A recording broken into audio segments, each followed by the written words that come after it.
Okay जी, recording start कर ली है जी मैंने। अच्छा जी, स्टार्ट कर लेते हैं। सबसे पहले आई थिंक मेरे ख्याल में क्वेश्चन ले लेते हैं इब्राहिम का। क्वेश्चन उन्होंने किया हुआ है ग्रुप में। ओके जी, मेरी आवाज़ भी आ रही है चैटिंग में। ठीक है जी। हाँ, मैंने बोला नहीं था, अब यकीनन आएगी आपको आवाज़। ठीक, अब मैंने बोलना शुरू किया। पहले मैं सॉफ्टवेयर स्टार्ट कर रहा था। ठीक हो गया जी। आवाज़ इधर भी रिकॉर्ड हो रही है। ठीक है, इस पे भी मीट डॉट गूगल पे भी आ रही है। माइक काम कर रहा है, और ये वाला भी जो ओबीएस रिकॉर्डिंग है ये भी माइक काम कर रहा है। चलिए, गुड हो गया। और इब्राहिम, आपका क्वेश्चन मैं देख लेता हूँ यहाँ पे। अगर आप करना चाह रहे हैं क्वेश्चन वैसे कर लें, अदरवाइज़ अगर आपका इशू रिजॉल्व हो गया तो it's it's well and good. ये आई नहीं, रिजॉल्व तो नहीं हुआ है। जी, मैंने आपको मैसेज किया ओके। था। ये आइकन, अच्छा जी, क्या है इसमें, आप क्या करना चाह रहे हैं जी? Icon, okay. ये क्रोम में ओपन नहीं हो रहा, ये है ना, ओके, मैं इसका इशू है। अच्छा हाँ, ये ना एक्चुअली सीन ये, बल्कि मैं मेरे पास ये ओपरा इंस्टॉल है। मैं आपको कॉन्सेप्ट बता देता हूँ हम्म, इसका। ठीक है। अच्छा जी, फॉर एग्जांपल हम चलते हैं जी रूट, वर्किंग रूट डायरेक्टरी में। और उसके बाद एक्सप्लोरर, एंटर।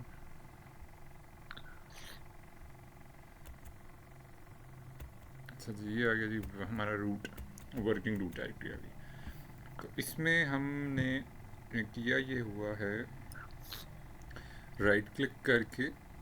और अगर मैं इसको प्रॉपर्टीज़ चेक करता हूँ, dot H T M L extension के साथ जो पेजेस मैंने सेव किए हुए हैं already right now, index dot H T M L, contact dot H T M L, company, product listing dot H T M L. और इसकी properties के ऊपर क्लिक करने पे जो मुझे डिफ़ॉल्ट ब्राउज़र है बाय डिफ़ॉल्ट यहाँ पे सेट हुआ वो मुझे नज़र आ रहा है, वो है क्रोम। और वो हम कैसे कर सकते हैं? हम जाएंगे जी विंडोज़ की सेटिंग पैनल में। विंडोज़ के सेटिंग पैनल में मैंने क्लिक कर दिया जी। सेटिंग,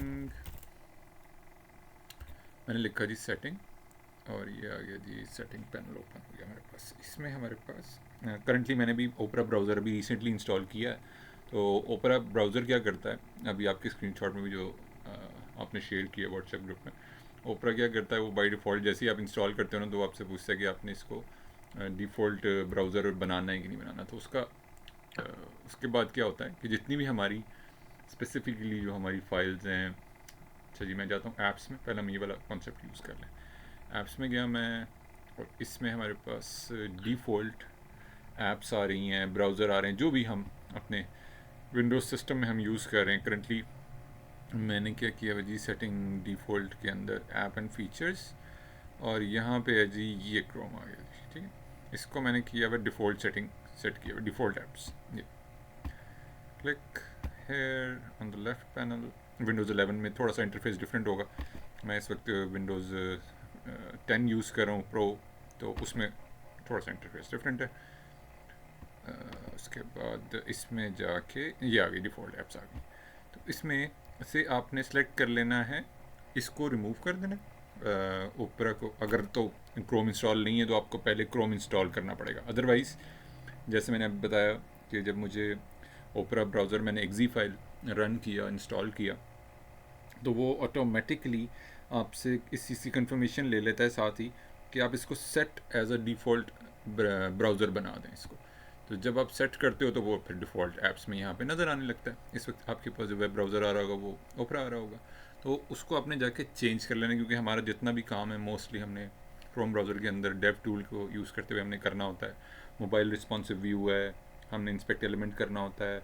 इसके अलावा बहुत सारी चीज़ें हमें उसमें जाके हेल्प मिल जाती है। सोर्सेज का पैनल है, परफॉर्मेंस का पैनल है, एलिमेंट्स हैं, बहुत सारी चीज़ें हमें उसमें हेल्प आउट कर रही होती हैं। CSS के हवाले से बहुत सारी चीज़ें हेल्प आउट कर रही होती हैं। तो आपने जाके उसको चेंज कर लेना है टू क्रोम इंस्टेड ऑफ ओपरा। आपने उसको चेंज कर लेना है क्रोम ब्राउज़र के अंदर, तो ये आपका इशू रिजॉल्व हो जाएगा। और दूसरा जी ये, ठीक है। यहाँ से आपने जो मैंने जाके प्रॉपर्टीज़ सेट की हैं, लेट सपोज मैं यहाँ पे ना ओपरा वाली प्रॉपर्टीज़ लगा देता हूँ यहाँ पे टेस्ट करने के लिए, ताकि वो आइकन एग्जैक्टली उसके साथ मैच कर जाए स्क्रीनशॉट जो आपने शेयर किया है। मैं इसको करता हूँ जी चेंज, और यहाँ पे आके चेंज पे क्लिक किया मैंने, and then I am able to see this. ठीक, क्योंकि मैंने रिसेंटली ओपरा ब्राउज़र सेलेक्ट इस पर इंस्टॉल किया तो मुझे दिखा रहा है। अब जैसे ही मैंने चेंज किया तो मेरी जितनी भी HTML की फाइल्स हैं अब वो बाय डिफ़ॉल्ट खुलेंगी ही ओपरा ब्राउज़र के अंदर। इंस्टेड पहले ओपन हो रही थी क्रोम में। Apply okay and then okay apply apply and okay. अब मैं जब डबल क्लिक करूँगा तो इंस्टेड कि वो क्रोम ब्राउज़र में ओपन हो, वो ओपरा ब्राउज़र ओपन होना शुरू हो जाएगा। इस तरह से आपने उसको जाके चेंज करना है आपने, क्योंकि आपके केस में ओपरा ब्राउज़र सेलेक्ट हुआ हुआ है तो मैंने तो बाय डिफ़ॉल्ट सेलेक्ट किया है यहाँ जाके। तो आपका क्योंकि बाय डिफ़ॉल्ट सिलेक्टेड है तो आपने उसको कन्वर्ट कर लेना है from the setting as well as from the ये राइट क्लिक करके और प्रॉपर्टीज़ में जाके भी आप उसको चेंज कर सकते हो। चलिए जी, अब्दुल हादी भी आ गए, गुड हो गया। चलिए जी, ठीक है। ज्वाइन, ठीक है जी, ओके जी। अब हम स्टार्ट कर लेते हैं। इसको मैं वापस रिवर्ट कर रहा हूँ, राइट क्लिक, प्रॉपर्टीज़, okay जी, properties and then back to change Chrome अगर इंस्टॉल नहीं होगा तो आपने उसको इंस्टॉल करना है। जैसे इंटरनेट ओपरा जो है एज अ आपके पास ब्राउज़र इंस्टॉल है, जैसे माइक्रोसॉफ्ट एज है। माइक्रोसॉफ्ट एज जो है वो बाय डिफ़ॉल्ट जब विंडोज इंस्टॉल होता है तो उसके अंदर आ रहा होता है। लेकिन अगर क्रोम नहीं है तो आपने उसको डाउनलोड करना है ज़ी फाइल को और इंस्टॉल कर लेना है। तो अब आपके क्रोम पास यहाँ पे, क्रोम इंस्टॉल, हाँ जी इंस्टॉल ही है। हाँ बस सही है, फिर आपको लिस्ट में ये यहाँ पे नज़र आ जाएगा, इसको ओके करना एंड देन अप्लाई कर देना and then okay good to हो जाएगा। ठीक है, सो इसको मैंने ठीक है, किया, वो प्रॉपर्टी में जाके चेंज कर लूँगा। यस, और मैंने इसको कर दिया जी बैक टू ओके। चलो मीनवाइल हम ओपन कर लेते हैं कोड जो हमने करना है जी VS कोड में। यहाँ पे लिखूँगा मैं जाके CMD, टर्मिनल के ज़रिए ओपन कर लेते हैं हम कोड।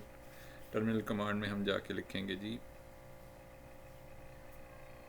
Code space dot. अब ये हमारे पास ओपन होना शुरू हो जाएगा with in the visual studio code. VS code सबसे ज़्यादा कॉमन यूज़ होने वाला कोडिंग के पर्पस के लिए एडिटर। इसको भी हम कर लेते हैं क्लोज।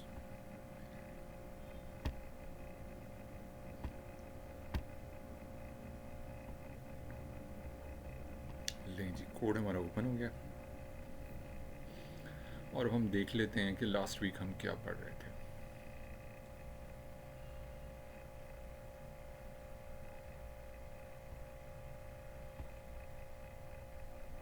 इसकी ज़रूरत नहीं है मुझे, इसको भी क्लोज कर देता हूँ मैं।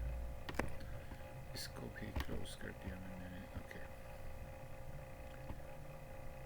चलें जी, कोड ओपन हो गया जी हमारा। और कोड में हमने index.html के अंदर हमने जो जो टैग्स लगाए थे और वो हमने क्या करना है जी, इसको व्यू में जाके वर्ड रैप भी कर देना है।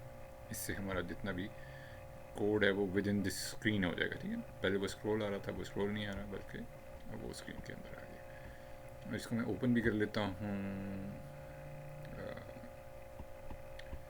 इसको मैं रन कर लेता हूँ जी। एक्सटेंशन लोड हो रही है with in the VS code. चलिए, और इसमें हमने H1, हाँ सारे हमने वो देखे थे, हेडिंग के लेवल्स हमने सारे देखे थे, जिसमें हमने H6 तक का usages with in the footer tag हमने कर लिया था। ये एक्टिवेट हो रही हैं एक्सटेंशंस, ठीक है ना, नीचे उसने मेंशन भी कर रहा हो। तो सारे टैग्स हमारे यूज़ हो गए थे। H1 को हम अपने वेब पेज में एक मरतबा यूज़ करते हैं ताकि हम जो एक SEO डिपार्टमेंट की तरफ से रिकमेंडेशन आ रही होती है कि अगर हम अपने वेब पेज में एक मरतबा H1 टैग को यूज़ करेंगे उसका कंटेंट अच्छा होगा रिलेटेड टू द जो भी वेबसाइट हम बना रहे हैं, प्रोडक्ट के ऊपर वेब पेज हम क्रिएट कर रहे हैं उसके मुताबिक होगा। जितना अच्छा कीवर्ड यूज़ हुआ होगा, जैसे हमने बूटस्ट्रैप की वेबसाइट से जाके जब H1 के टैग के लिए हमने कंटेंट कॉपी किया था ऑफिशियल वेबसाइट पे, तो उन्होंने जो कीवर्ड यूज़ किए थे इस पर्पस के लिए, H1 टैग को डिस्प्ले करने के लिए, जो भी कंटेंट आ रहा था वो वहाँ पे उन्होंने जो इंग्लिश के वर्ड यूज़ किए थे उसमें उन्होंने build fast responsive sites with bootstrap. तो एक तरह का कीवर्ड भी कह सकते हैं इसको आप, वर्डिंग है, कंटेंट राइटिंग है, इंग्लिश के डिफरेंट वर्ड्स को मिला के मजमूए के तौर पे जो एक वर्ड बनता है उनको बना के उसके मुताबिक कीवर्ड्स के मुताबिक सर्च आउट करके और वही वेब पेज के अंदर उन्होंने यूज़ भी किए हैं ताकि उनकी वेब पेज की रैंकिंग बेहतर हो via using basic concept of HTML through the H1 tag, जो एक पेज में, किसी भी एक पेज में, जैसे होम पेज पे है H1 का टैग एक मरतबा आएगा, इसी तरह से डॉक्यूमेंटेशन का पेज है वो एक नया पेज है, वहाँ पे H1 का टैग एक मरतबा रेंडर हो रहा होगा, बाकी टैग्स मल्टीपल रेंडर हो सकते हैं। और उसको भी with in the semantic coding का जो कॉन्सेप्ट है हमारा कि सेक्शन टू सेक्शन ये चीज़ें हमने मेंटेन भी करनी होती हैं। जैसे फॉर एग्जांपल हमने सेक्शन बनाया, सेकंड सेक्शन हमने बनाया गेट स्टार्टेड का, जो हमने यहाँ मेंशन भी किया हुआ है, और उसके अंदर हम लोगों ने H2 का टैग हमने यूज़ किया, जबकि हमने जो इंट्रो बैनर था उसमें हमने H1 का टैग यूज़ किया था। और वो इसी पर्पज़ के लिए था कि जब हमने एक वेब पेज में एक मरतबा H1 का टैग यूज़ करना है, इस रूल को भी हमने फॉलो करना है, और पैरेलल हमने सिमेटिक कोडिंग के रूल को भी फॉलो करना है। और उसके मुताबिक क्या है जी लिखने का तरीका, HTML टैग्स का जो लिखने का हम तरीका देख रहे हैं, जिसका स्टार्टिंग और एंडिंग टैग भी है H2 का, H3 का, H4 का, अप टू H6 तक के जो टैग्स हमने with in the footer tag हमने यूज़ किए थे। तो हमने सिमेटिक कोडिंग प्लस जो इस SEO वालों की तरफ से रिकमेंडेशन होती है मल्टीपल टाइम हम यूज़ कर सकते हैं, लेकिन with in the section two block, section element, tag element, footer element, header element, सब में हमने इस चीज़ की हिरार्की को भी मेंटेन रखना होता है। तो इसके बाद इसको हम ओपन करके भी देख लेते हैं इसका आउटपुट क्या था जी। वो लाइव क्लिक करते हैं तो वो ऑटोमेटिकली हमारा एक सर्वर क्रिएट कर देगा, हमारे सिस्टम को सर्वर बना देगा, पोर्ट उसकी डिफ़ाइन कर दी उसने 5000 और 500 पोर्ट पे उसने रन कर दिया पेज हमारा। ओके, इसको मैंने न्यू विंडो में इसको जब शिफ्ट किया तो हाँ बे सबसे, हाँ जी, ये हेडर के टैग में हमने स्टार्टिंग में हमें नज़र आ रहा है, हमने लोगो का वर्डिंग लिखी थी, हमने लोगो इमेज ही नहीं लगाया था, हमने सिंपल लोगो की वर्डिंग लिख दी थी कि जब हम इमेज का टैग लगाना सीखेंगे तो उस वक्त हम यहाँ पे इमेज के साथ उसको रिप्लेस कर देंगे। उसके बाद हमने जो अनऑर्डर्ड लिस्ट के ज़रिए नेविगेशन का जो एक कंपोनेंट है जब हम वेब पेज बना रहे होते हैं, तो वो हमने क्रिएट किया था 1 बाय 1। यूएल का जो टैग है, मेन टैग यूएल का है, अनऑर्डर्ड लिस्ट का, अनऑर्डर्ड लिस्ट का ये जी पेज हमारा index.html, और इसमें हेडर के टैग में अनऑर्डर्ड लिस्ट का जो हमारा टैग स्टार्ट हो रहा है वो ये है जी आगे, और वो है नेव के टैग के अंदर मेन जो पेरेंट टैग है जिसमें वो रैप कर रहा है यूएल का जितना भी स्ट्रक्चर है, मेन नेविगेशन के जितने भी लिंक्स बन रहे हैं via using the anchor tag, वो सब के सब रैप हो रहे हैं उसी के अंदर आ रहे हैं सब, स्टार्टिंग और एंडिंग टैग में, किसमें, जो नेव का टैग है। नेव का टैग स्टार्टिंग टैग भी होता है, एंडिंग टैग भी होता है। तो इसी चीज़ को, हाँ, अनऑर्डर लिस्ट में, अनऑर्डर लिस्ट का मैंने कॉन्सेप्ट ये बताया था आपको कि फॉर एग्जांपल हमें इसके जो लिंक्स हैं, जैसे डॉक्यूमेंटेशन है, कॉन्टैक्ट है, कंपनी का लिंक है, प्रोडक्ट लिस्टिंग का लिंक है, तो ये अनऑर्डर्ड का मतलब ये है कि हम इसको रिप्लेस कर सकते हैं, इसकी पोजीशन चेंज कर सकते हैं। यानी कि कॉन्टैक्ट को हम कंपनी के साथ रिप्लेस कर सकते हैं, कंपनी का लिंक पहले आ जाएगा, कॉन्टैक्ट का लिंक बाद में चला जाएगा, प्रोडक्ट लिस्टिंग के जो लिंक है वो इन दोनों से पहले आ जाएगा।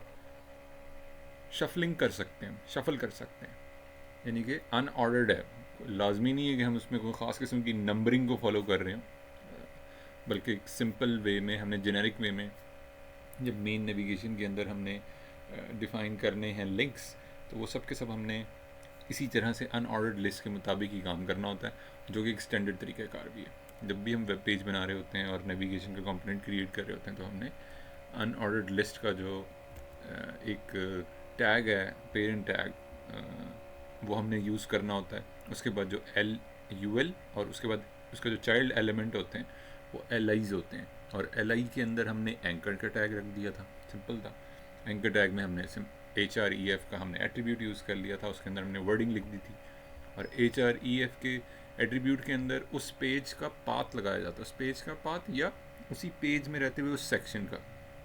जैसे फॉर एग्जांपल हम कह रहे हैं जी यहाँ पे एक और LI हमने लगाया, LI स्टार्टिंग और एंडिंग। VS कोड में जब हम काम कर रहे हैं, जब हमने LI लिखा और एंटर का बटन प्रेस किया तो उसने स्टार्टिंग और एंडिंग टैग खुद से ऐड ऑन कर दिया। एंड देन एंकर टैग मैंने यूज़ करना है,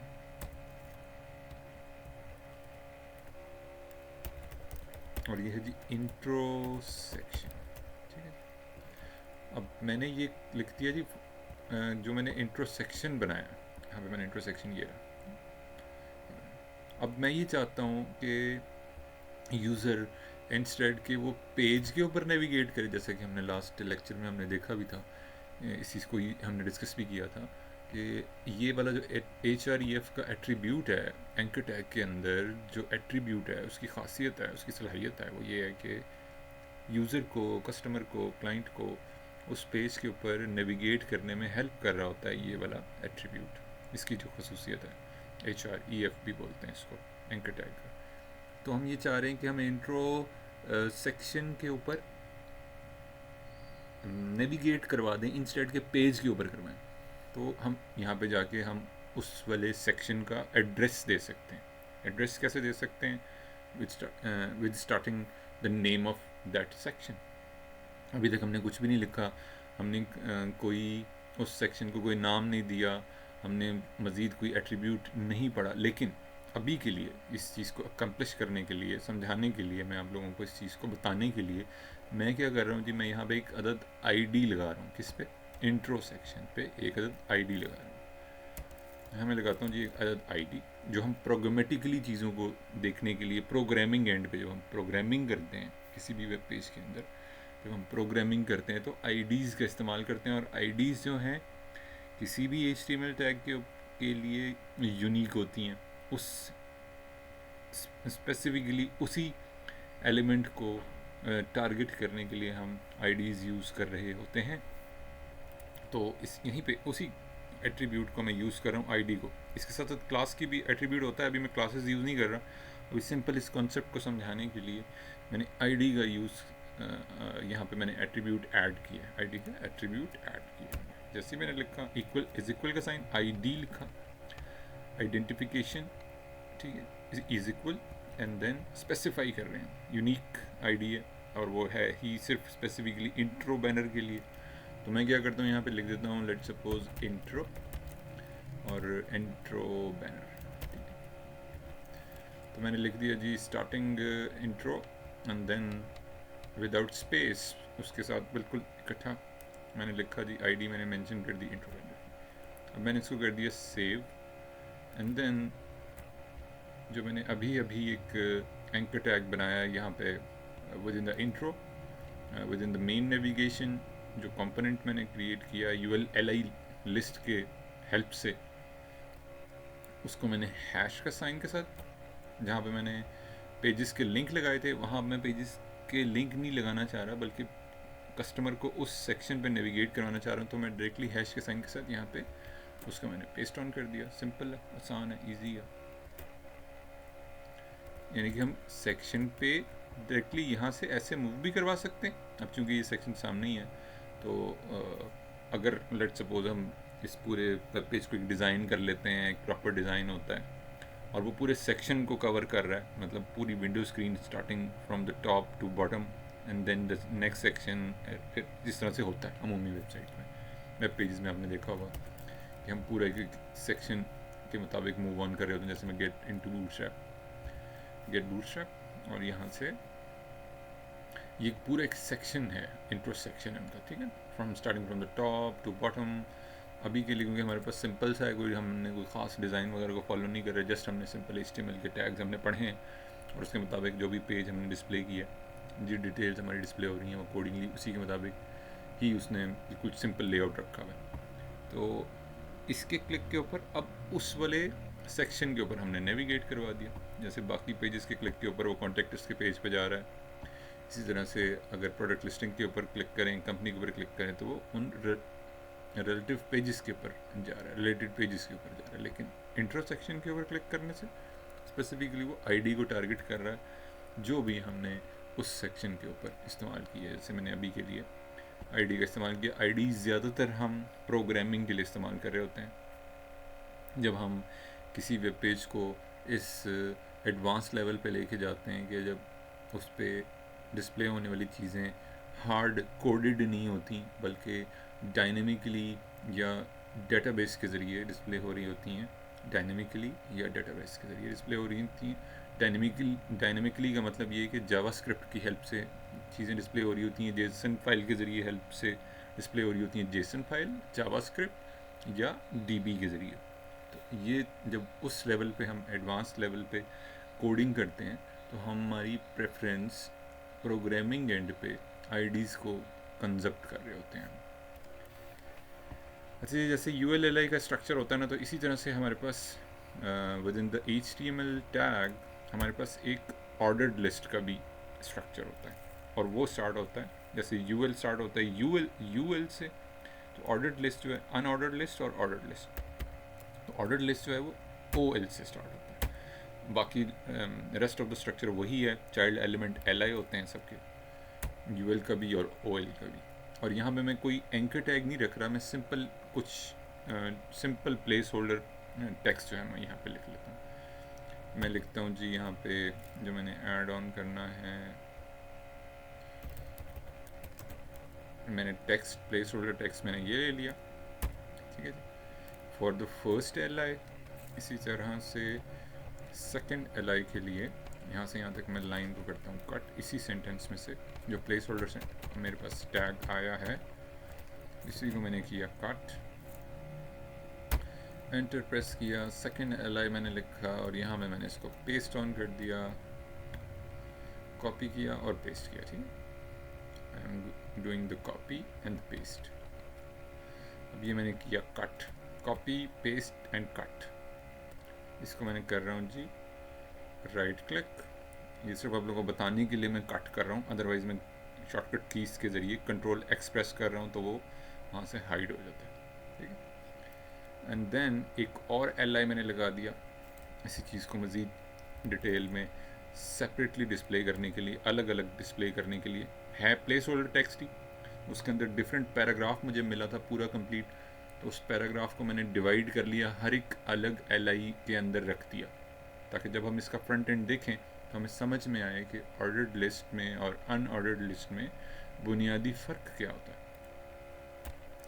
यहाँ पे मैंने जाके जो कट किया है, जो नेक्स्ट सेंटेंस वहाँ से वहाँ तक मैंने पेस्ट कर दिया। स्टार्टिंग वाला कॉमा मैं रिमूव कर देता हूँ और जो स्टार्टिंग अल्फ़ाबेट है वो मैं कैप्स में कर देता हूँ। और फिर उसके बाद एक और अनऑर्डर्ड लिस्ट है, ऑर्डर्ड लिस्ट है, अनऑर्डर्ड नहीं ऑर्डर्ड लिस्ट है, और वो मैंने वर्डिंग रख दी नेक्स्ट LI के अंदर। तमाम पैराग्राफ को मैंने ब्रेक डाउन कर लिया अलग अलग लिस्ट।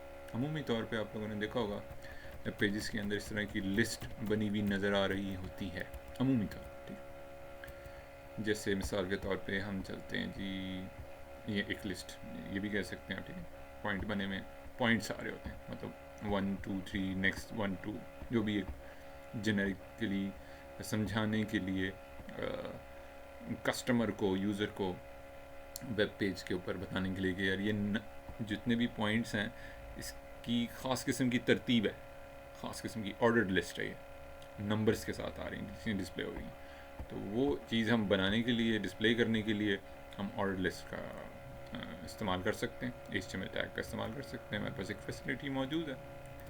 अब जब मैं इसे सेव करूँगा और जब मैं इसको ब्राउज़र में इसका मैंने जब रीलोड किया और देखा तो लिस्ट ऊपर वाली भी आ रही थी, जो मैंने मेन नेविगेशन के टैग के अंदर जो मैंने नैव का टैग बनाया था, और फिर ULLI का टैग के ज़रिए मैंने एंकर टैग के ज़रिए सारे लिंक्स जनरेट किए थे, लिस्ट ऊपर भी है। लेकिन ऊपर वाली लिस्ट के नंबर्स नहीं हैं, अनऑर्डर्ड है। हम शफल कर सकते हैं, चेंज कर सकते हैं पोजीशन, चेंज इसमें भी कर सकते हैं। लेकिन इन केस अगर हम किसी ऐसी वेबसाइट पे काम कर रहे हैं, किसी ऐसे वेब पेज पे काम करें जिसमें हमें इन पॉइंट्स को ख़ास तरतीब के मुताबिक डिस्प्ले करना है, और हर पॉइंट के अगेंस्ट हम नंबर भी मेंशन करना चाह रहे हैं कि स्टेप 1 ये होगा किसी भी प्रोसेस को आगे चलने के लिए। फॉर एग्ज़ाम्पल सादा और एक एग्ज़ाम्पल ले लेते हैं। पहले फर्स्ट टर्म के एग्ज़ाम होंगे स्कूल में अगर हैं, एंड देन सेकंड टर्म के एग्ज़ाम होंगे, उसका एक सिलेबस होगा, उसके मुताबिक तैयारी करनी होगी। फिर third term and then finally annual result आ जाएगा, ठीक है। वाइवा होगा या वगैरह वगैरह जो भी प्रैक्टिकल टेस्ट होंगे, इस तरह से प्रोसेस। तो उस प्रोसेस को ख़ास एक तरतीब से फॉलो किया जा रहा होता है।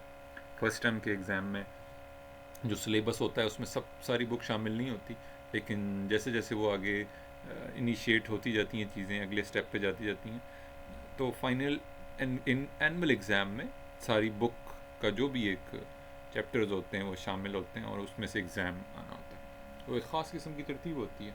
तो ऑन अ सिमिलर पैटर्न, तो अगर हम किसी इस तरह के कंटेंट के मुताबिक काम कर रहे हैं, जिस तरह का हमने कोई कंटेंट बनाना है with in our web page, तो वो होगा भी ख़ास तरतीब के अंदर। तो उसके लिए हम ऑर्डर लिस्ट का इस्तेमाल कर सकते हैं। और मिसाल के तौर पे और भी बहुत सारी चीज़ों के लिए हम ऑर्डर लिस्ट का इस्तेमाल कर सकते हैं। इसकी एक एग्जांपल हम ले लेते हैं W3 स्कूल की वेबसाइट से भी जाके ले लेते हैं, ताकि हमारा जो सबक है W3 स्कूल की वेबसाइट एक बुनियादी कॉन्सेप्ट देती है हमें, बिल्कुल बेसिक लेवल का कॉन्सेप्ट देती है। तो उसका जो एक स्ट्रक्चर है वो हमें वहाँ से भी हम देख लेते हैं वो लोग किस तरह से इस चीज़ को हैंडल कर रहे हैं।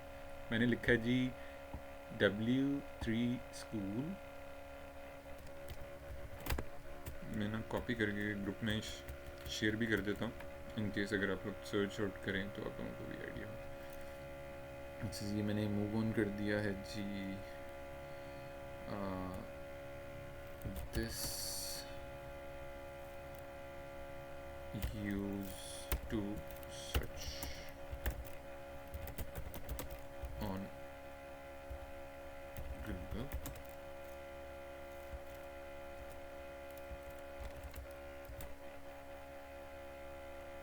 फॉर AL, ठीक है, फॉर OL टैग।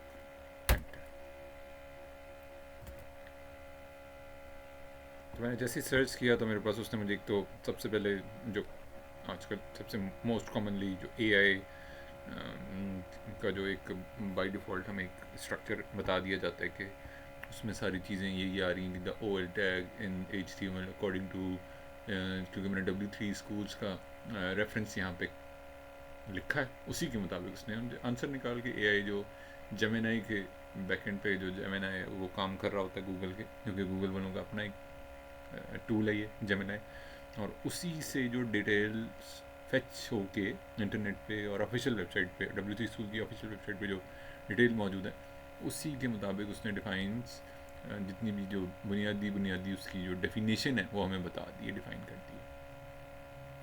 और वो बात कर रही थी the OL tag and HTML according to W3 school defines an ordered list, number, letters,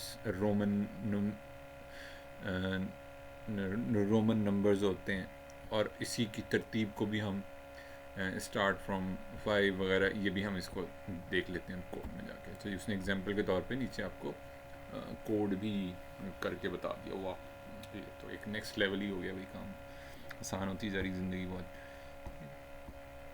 उसने एग्जांपल दिया। अब हम क्या करते हैं, ऑफिशियल वेबसाइट को एक दफ़ा ओपन भी कर लेते हैं। अभी तक तो हम गूगल सर्च पे थे ना, हम क्या करते हैं इस चीज़ को मज़ीद डिटेल में देखने के लिए W3 स्कूल की जो ऑफिशियल वेबसाइट है फॉर द OL टैग और UL टैग दोनों, ठीक है, OL एंड UL। सबसे पहले हम OL टैग को देख रहे हैं, एग्जांपल उन्होंने बना के हमें दिए, डायरेक्टली मुझे उस पेज के ऊपर रिडायरेक्ट कर दिया उसने, क्योंकि मैंने सर्च ही उसके मुताबिक किया था। उसने मुझे लिंक प्रोवाइड किया गूगल सर्च लिस्टिंग में, जो लिंक मुझे मिला जिसके ऊपर क्लिक किया मैंने, तो उसने मुझे डायरेक्टली रीडायरेक्ट कर दिया उस स्पेसिफिक पेज के ऊपर जहाँ पे OL टैग से रिलेटेड इंफॉर्मेशन अवेलेबल है सब की सब। और जैसे ही मैं इस एग्जांपल को, इस green button try it yourself, वो कह रही थी आप इसको चेक कर सकते हैं विद इन द ब्राउज़र, उसका क्या आउटपुट है, क्या प्रीव्यू उसका बन रहा है। उसी में क्लिक करता हूँ इसको, तो मुझे लेफ़्ट साइड पे कोडिंग नज़र आ रही है, हो गई लेफ़्ट साइड में मुझे कोडिंग नज़र आ रही है। W3 स्कूल का जो बाय डिफ़ॉल्ट जैसे हमारा एडिटर है VS कोड हम यूज़ कर रहे हैं, ये इन्होंने एक ऑनलाइन आपको एक फैसिलिटी प्रोवाइड कर दी है। W3 स्कूल वालों ने एक ऑनलाइन एडिटर प्रोवाइड कर दिया आपको, कि आप कोड के अंदर जो भी चेंजेस करेंगे उसके बाद रन के बटन पे क्लिक करेंगे तो वो राइट साइड पे उसका आउटपुट प्रीव्यू नज़र आएगा उसमें आपको। ऐसे जी OL का जो स्ट्रक्चर उन्होंने हमें बना के एक दिया हुआ, वो बिल्कुल वैसे ही है जैसे अभी हमने लिखना भी सीखा है, कि मेन जो टैग होगा, पेरेंट टैग होगा, वो OL का होगा, और उसके अंदर फर्दर LIs बन रहे होंगे अकॉर्डिंगली। जैसे यहाँ पे एग्जाम्पल के तौर पे उन्होंने बनाया हुआ जी एक एक स्ट्रक्चर क्या बनाया हुआ है जी, एक LI है, उसके अंदर कॉफ़ी लिखा हुआ है, and the second LI is T, and the third LI is milk. और इसका आउटपुट जब हम राइट साइड पे देख रहे हैं तो वो नंबरिंग आ रही है, हालांकि इस कोड के अंदर नंबर्स नहीं है, बट जब हम राइट साइड पे उसका आउटपुट देख रहे हैं, क्योंकि हमने OL का टैग यूज़ किया है, ऑर्डर लिस्ट का टैग यूज़ किया है, तो ऑटोमेटिकली नंबर्स जो हैं वो इंक्रीज़ होते जा रहे हैं वन बाय वन। यानी कि जैसे ही हम कोई नेक्स्ट आइटम, कोई नेक्स्ट कमोडिटी, कोई नेक्स्ट किसी भी चीज़ का हम नाम लिखेंगे, जैसे मैं लिखता हूँ जी लेस देन का साइन LI टेस्ट करने के लिए, मैं कहता हूँ जी coffee, tea, milk and drink, and then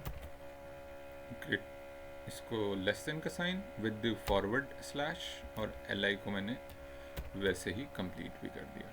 अब जब मैं इस वाले कोड को रन करूँगा तो मेरे पास जो फर्स्ट, सेकंड, थर्ड, जो फोर्थ लेवल पे जो मैंने LI का टैग यूज़ किया वो है जी ड्रिंक। तो ड्रिंक के आगे उसने नंबर खुद ब खुद इंक्रीज़ कर दिया, इंक्रीमेंट हो गया, इंक्रीमेंटल, इसको इंक्रीमेंटल भी बोलते हैं।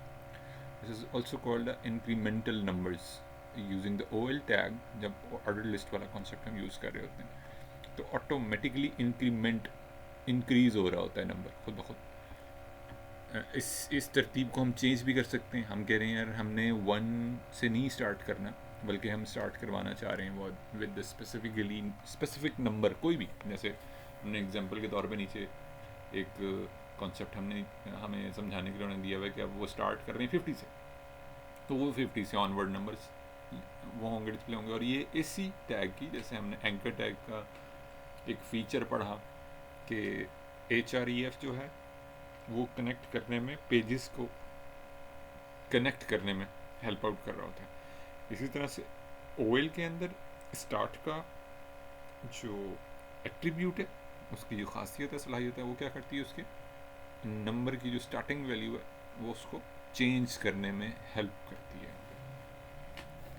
तो हम इसी चीज़ को मज़ीद बेहतर अंदाज में समझने के लिए कोड लेवल पे कुछ लिख भी लेते हैं।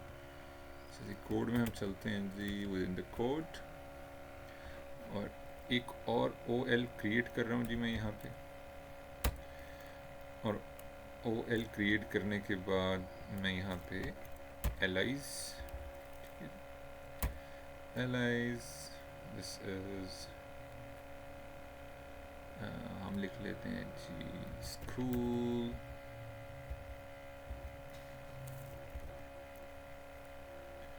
City branch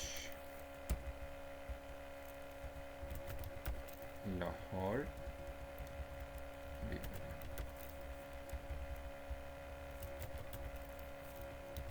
Lahore. इसके बाद एक और LI है, this is college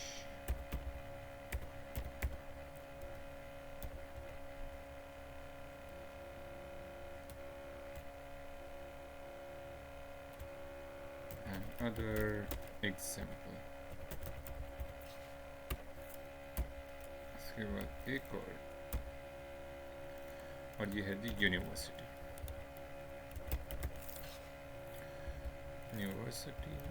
and then one more LI और ये है जी office and then fifth one is business.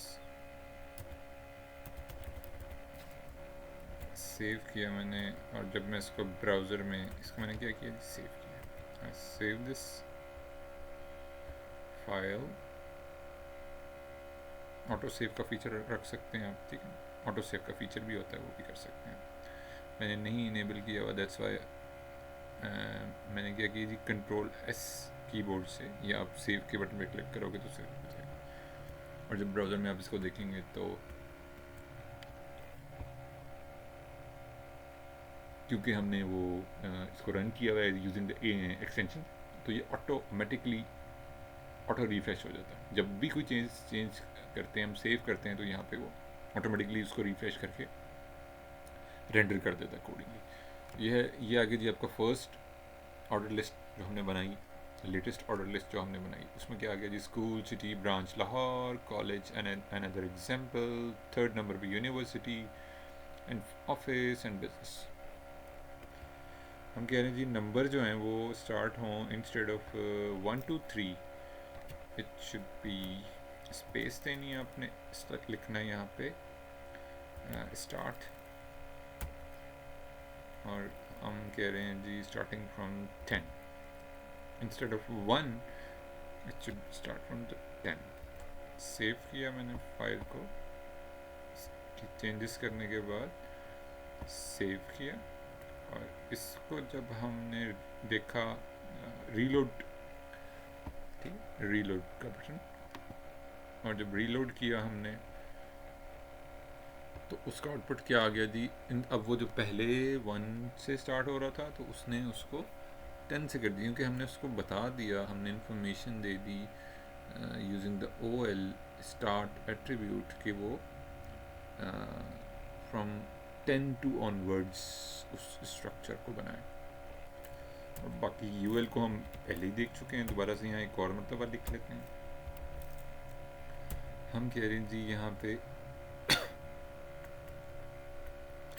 इसको भी हम W3 स्कूल की जो ऑफिशियल वेबसाइट है,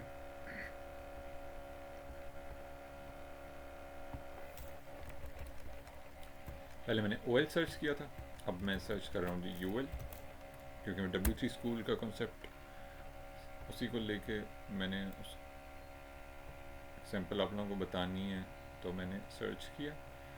सबसे टॉप में AI के हवाले से जो भी डिटेल्स हैं यहाँ पे उसने मेंशन कर दी हैं कि HTML UI tag accordingly according to W3 schools define an unordered list, जैसे मैंने अभी जिक्र भी किया आप लोगों से, bullet list, unordered list.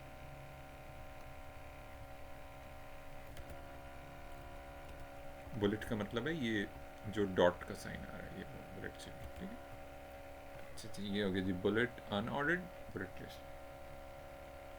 It is used in conjunction with LI tag, while each LI element represent a list item within the unordered list।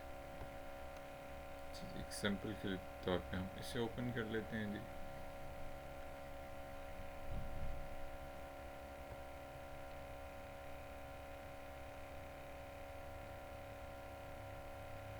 ये भी बिल्कुल वैसे ही है, सिंपल। इसमें ये जो बेसिक कोर डिफरेंस आ गया, लिस्ट उन्होंने वही बनाई हुई है, coffee, tea, milk, and then simply जो UL का हमने ऊपर भी इस्तेमाल अभी यूजेज हमने किया with in the main navigation tag, उसी तरह से हम यहाँ पे भी उसको बना लेते हैं। फर्स्ट LI में आ गया जी हमारा, हम वर्डिंग ले लेते हैं यहाँ से, ये वाली, ठीक है। फर्स्ट LI में आ गया मेरा, ये जो मैं टेक्स्ट लिखना चाह रहा हूँ ये अलर्ट का टेक्स्ट है, ठीक। फर्स्ट LI में मैंने लिख दिया अलर्ट, उसके बाद एक और LI, और उसमें आ गया जी next word, this is carousel. ये मैंने जी क्राउजल लिख दिया यहाँ पे, and then and other L I, वहाँ पे मैंने लिख दिया ड्रॉप डाउन। इसको मैंने किया जी copy and paste, and other L आई,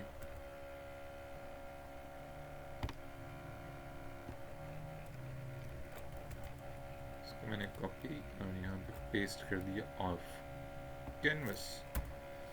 एक और एल आई में ऐड कर लेता हूँ, this is called scroll spy. Scroll spy, copy paste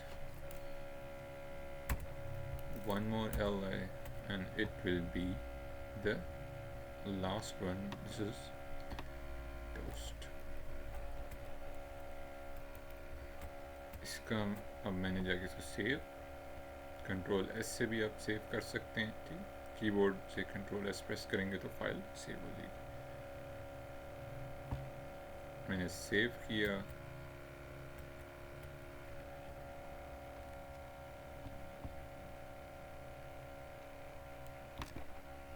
जैसे सेव किया मैंने, क्योंकि वो एक्सटेंशन इसको ऑलरेडी हैंडल कर रही है, ऑटोमेटिकली रीलोड कर देती है, अदरवाइज़ आप रीलोड के बटन पे क्लिक करेंगे तो लेटेस्ट चेंजेस आपको डिस्प्ले कर देगा, या राइट क्लिक करेंगे और रीलोड, ठीक, या इस तरह से राइट क्लिक करके टॉप आइकन से रीलोड, या इसको कीबोर्ड से भी आप कंट्रोल और आर आप इकट्ठा प्रेस करेंगे तो आपका जो पेज है लेटेस्ट चेंजेस आपको डिस्प्ले हो जाएंगी। तो वो क्या चेंजेस हैं जी, अभी अभी जो हमने एक ऑर्डर्ड लिस्ट के साथ ही हमने जो अनऑर्डर्ड लिस्ट क्रिएट की है, जो लेटेस्ट वाली, एक तो हमने ऊपर टॉप में मेन नेविगेशन का कंपोनेंट क्रिएट करते हुए अनऑर्डर्ड लिस्ट हमने क्रिएट की थी, पिछले वीक क्रिएट की थी, और उसमें ये था कि जी हमने जो लिंक्स बनाए थे, documentation, contact, company, product listing, इसी तरह से आज एक और हमने एक लिंक क्रिएट किया इंटरसेक्शन के नाम से, एंड देन फिर हम लोगों ने उसको इसी चीज़ को रिपीट कर लिया। ऑन ऑर्डर लिस्ट का जो कॉन्सेप्ट हम पहले सीख चुके हैं वो हमारी रिपीटेशन भी हो गई, और अब हमने मेन नेविगेशन के अगेंस्ट नहीं किया, बल्कि हमने with in the section tag किया, और वो सेक्शन टैग कौन सा है, हमारा इंट्रोसेक्शन वाला सेक्शन टैग है।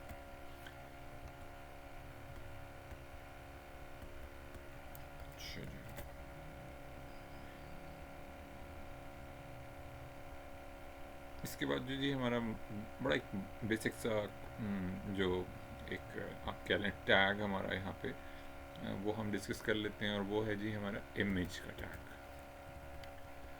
ULLI आसान है, for the sake of listing purpose ये हमारे वेब पेज के अंदर जो लिस्टिंग से रिलेटेड काम हो रहा है, तो लिस्ट बन रही होती है कंटेंट की, उसके हवाले से SEO प्लस SEO की तरफ से रिकमेंडेशन प्लस जो हमारा सिमेटिक कोडिंग का जो कॉन्सेप्ट है उसमें भी UL अगर हमने पेरेंट टैग LI का जैसे हमने कोई चाइल्ड टैग यूज़ किया, तो इस चीज़ को हमने मेक श्योर करना होता है कि वो UL के अंदर या ऑर्डर लिस्ट के केस में OL के अंदर एग्जिस्ट करता हो।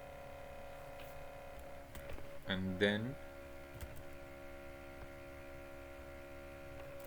यहाँ मैंने कर दिया जी mention this is unorder list और दिस इज ऑर्डर लिस्ट। ये HTML कमेंट ऑर्डर्ड लिस्ट, यहाँ से जी ऑर्डर लिस्ट का कोड स्टार्ट हो रहा है, code snippet.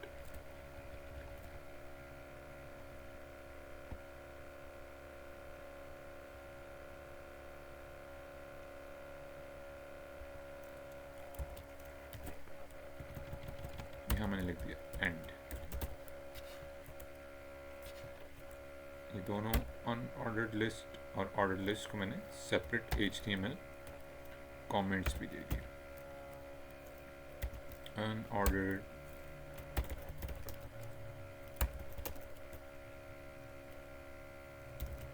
List start.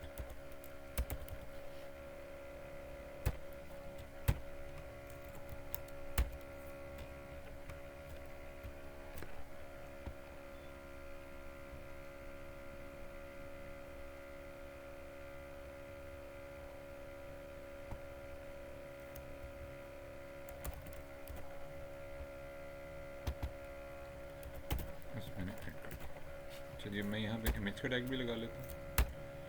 Image का टैग लगाने के लिए जो उसका जो सिंटेक्स होता है हम सबसे पहले देख लेते हैं। मैंने लिखा जी IMG, और इसमें VS कोड में जैसे मैंने इसके ऊपर सेलेक्ट लिखने के बाद 3 अल्फ़ाबेट्स IMG, 3 अल्फ़ाबेट्स लिखने के बाद जैसे ही मैंने क्लिक किया, एंटर का बटन प्रेस किया या क्लिक कर दिया, माउस से क्लिक कर दिया, तो मेरे सामने उसने पूरा सेंटेक्स कंप्लीट कर दिया। इमेज का टैग का एंडिंग टैग नहीं होता।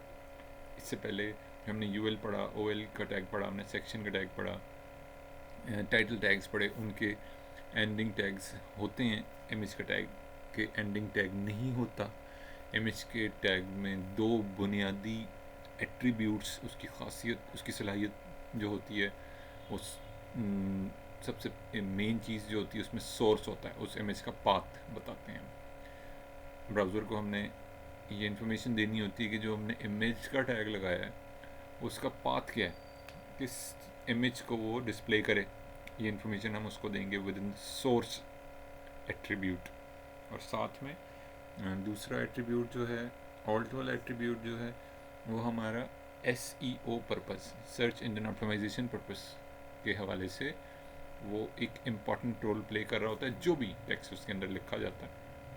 और ज़्यादातर अमूमी तौर पे वो टेक्स्ट की जो इन्फॉर्मेशन है वो SEO वाला बंदा जो भी कीवर्ड सर्च करके और जिनकी रैंकिंग बेहतर से बेहतर होती है, ये चीज़ें भी इम्पैक्ट ऐड कर रही होती हैं हमारे वेब पेज के ऊपर। ऑल्ट के टैग में जितने अच्छे तरीके से हमने कीवर्ड्स को इंटीग्रेट किया होगा, एज अ डेवलपर इंटीग्रेट किया होगा इनकॉर्पोरेट करके और फिर पब्लिश की होंगी चीज़ें, उतना ज़्यादा हमारे वेब पेज की रैंकिंग बेहतर से बेहतर आ रही होगी।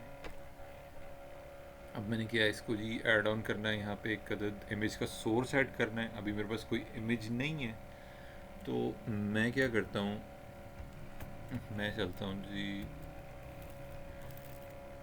न्यू टैब और यहाँ पे जाके लिखता हूँ freepic.com। इसका हम लिंक कॉपी करके ब्राउज़र में आप लोगों के साथ कॉपी किया और पेस्ट कर दिया। यहाँ पे जाके मैंने इसे पेस्ट कर दिया और ये मैंने सर्च कर लेना है। इमेज में लगाने जा रहा हूँ जी, क्लिक, और ये है जी HTML बेसिक कोर्स, एंटर। मैंने कीवर्ड सर्च किया जी HTML, सर्च बार के ऊपर ये सर्च बार बनी हुई है। फ्री पिक ऑफिशियल वेबसाइट है, अपना अकाउंट क्रिएट कर सकते हैं आप, साइन अप कर सकते हैं वाया यूजिंग द Gmail, और उसका ये बेनिफिट होगा कि आपके पास बहुत सारी इस प्लेटफॉर्म के फीचर्स इनेबल हो जाएंगे।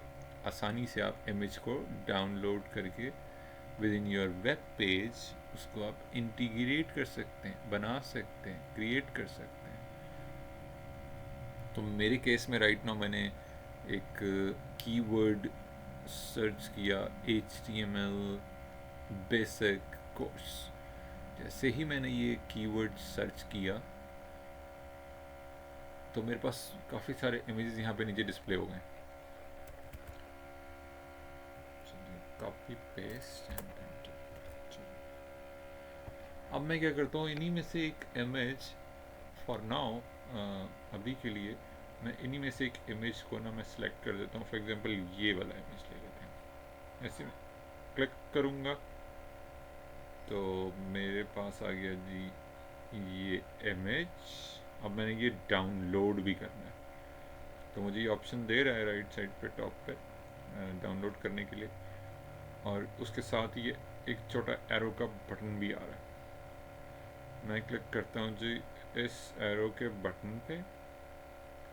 मुझे कह रहा है कि जी ये वाला जो इमेज है ना आपका ओरिजिनल, जो वेटेज उसने डिफरेंट फॉर्मेट्स रखे हैं, हमें अभी के लिए JPEG या SVG दोनों में से हम कोई भी सिलेक्ट कर सकते हैं। अभी के लिए क्या कर लेते हैं हम JPEG फॉर्मेट में सिलेक्ट कर लेते हैं, जो कि 3 3 MB का है, ठीक है, 3 MB।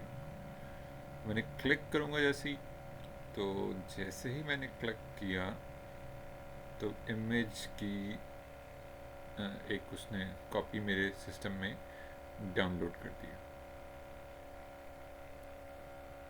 अच्छा, फ्री पिक में आपके पास एक ऑप्शन ये भी होता है कि आप स्टार्टिंग में, ये मेरे पास डाउनलोड हो गया इमेज, स्टार्टिंग में आप यहाँ से सेलेक्ट कर सकते हैं लाइसेंस के ऊपर क्लिक करके फ्री, ऐसे इमेजेस जो इस प्लेटफॉर्म पे फ्री ऑफ कॉस्ट अवेलेबल हैं, आप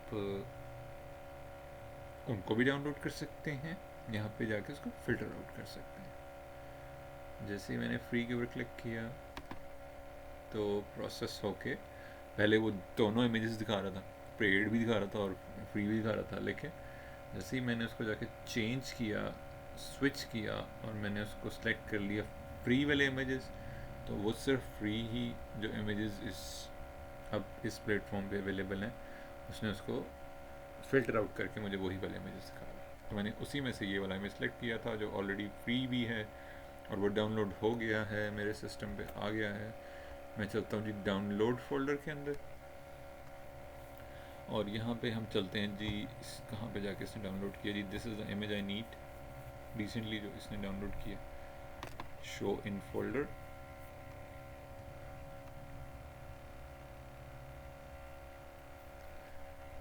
ये इमेज आ गया जी, ठीक है। अब मैंने इस इमेज को करना है यहाँ से,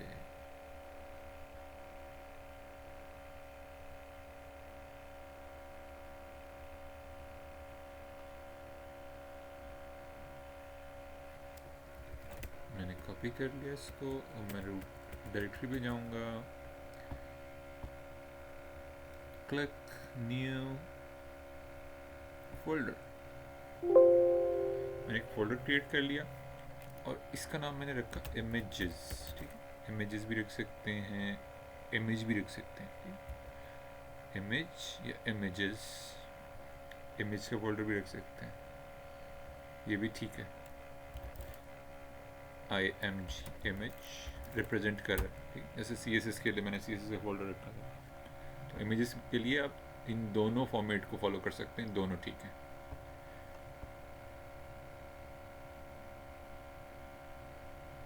और हम ये भी कर सकते हैं कि एक फ़ोल्डर क्रिएट करें और उसका नाम रखें एसेट्स, ये भी ठीक है। एसेट्स के फोल्डर में आपके CSS, जावास्क्रिप्ट, इमेजेस, ये सब के सब एसेट्स के फोल्डर के अंदर आ रहे होंगे।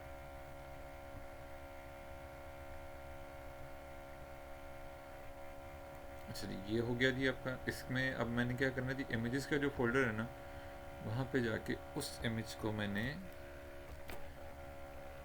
पेस्ट कर देना, जहाँ से मैंने कॉपी किया, जो डाउनलोड का फोल्डर था वहाँ से मैंने इसको कॉपी किया या कट किया और यहाँ पेस्ट ऑन कर दिया सिंपल। मेरे पास इमेज आ गया है और मैं इमेज को लगा लेता हूँ।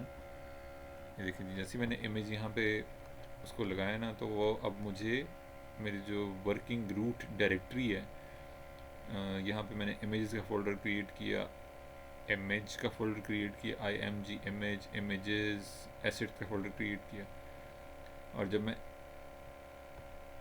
इमेज को मैंने सेलेक्ट किया और ये है जी ये इमेज, ठीक है जी, इमेज जनरेट हो जाएगा। And then I need the same image to use images, और इमेज का जो एक यूनिक न्यूमेरिक वैल्यू आ रही है वो ये आ रही है। मैं इसको रीनेम भी कर सकता हूँ, मैं अपनी आसानी के लिए मैं क्या करता हूँ, इसको रीनेम कर लेता हूँ, राइट क्लिक,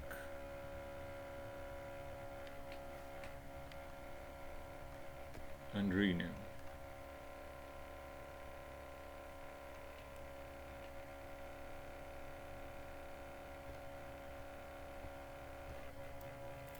इमेज 1,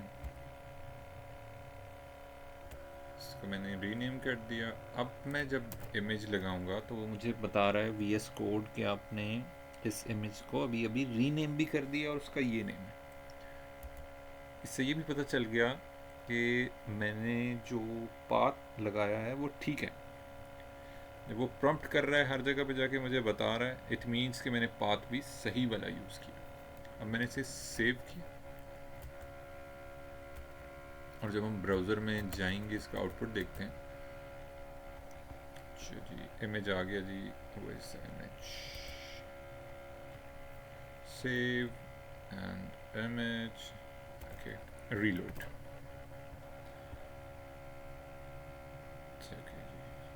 रीलोड कर लिया उसने इमेज का, क्योंकि साइज़ बहुत बड़ा है दैट्स वाई वो उसको फेच करके लेकर आने में टाइम लगा थोड़ा सा। ठीक, ये आ गया जी मेरा। ठीक, दिस इज द इमेज, ये है जी इमेज आपको, क्योंकि मैंने एक्चुअल साइज़ के मुताबिक लगा दिया तो इसलिए वो इमेज उसने डिस्प्ले कर दिया। मैं क्या करता हूँ, इस इमेज को इस विंडो के साइज़ के मुताबिक करने के लिए इसी इमेज के एट्रीब्यूट के अंदर जो हमने इमेज के टैग लगाना आज सीखा है, इम्प्लीमेंट करना सीखा है, तो इसमें मैं एक एट्रीब्यूट यूज़ कर लेता हूँ विड्थ का। विड्थ में कर देता हूँ 100%। सेव किया मैंने एंड रीलोड। अब जो वो मसला आ रहा था ना, उसकी स्क्रीन को जो एक्सपेंड करने वाला जो मसला आ रहा था वो उसने रिजॉल्व कर दिया, सिंप्लीफाइड हो गया काम, और वो उसने डिस्प्ले कर दिया विद इन द जो विड्थ आ रही है व्यू पोर्ट की, जैसे हमने पढ़ी भी थी व्यू पोर्ट की विड्थ, उसके हिसाब से उसने उसको एडजस्ट कर दिया। Reload and this is done. या मैं इसको कह देता हूँ कि उसका जो वैल्यू है अभी के लिए डिस्प्ले करने के लिए, क्योंकि उसको एक्सपेंड करने में, उसको लोड करने में सर्वर एंड पे थोड़ा सा टाइम लग रहा है, इसको मैं और स्मॉल साइज़ में डिस्प्ले कर देता हूँ। मैंने इसको जैसे ही रीलोड करूँगा, अच्छा जी यहाँ से हम चलते हैं, दोबारा रीस्टार्ट कर लेते हैं browser, double tap, double click and index.html,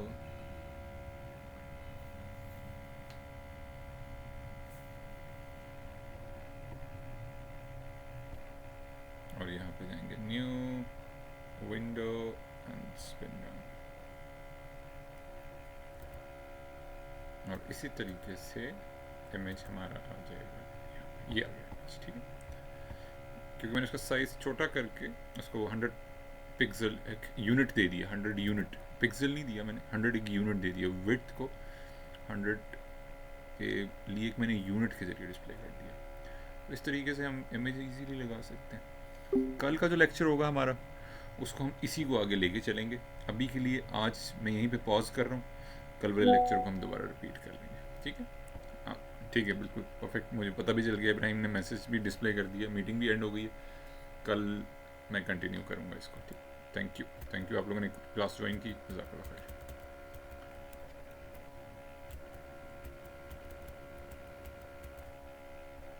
stop recording.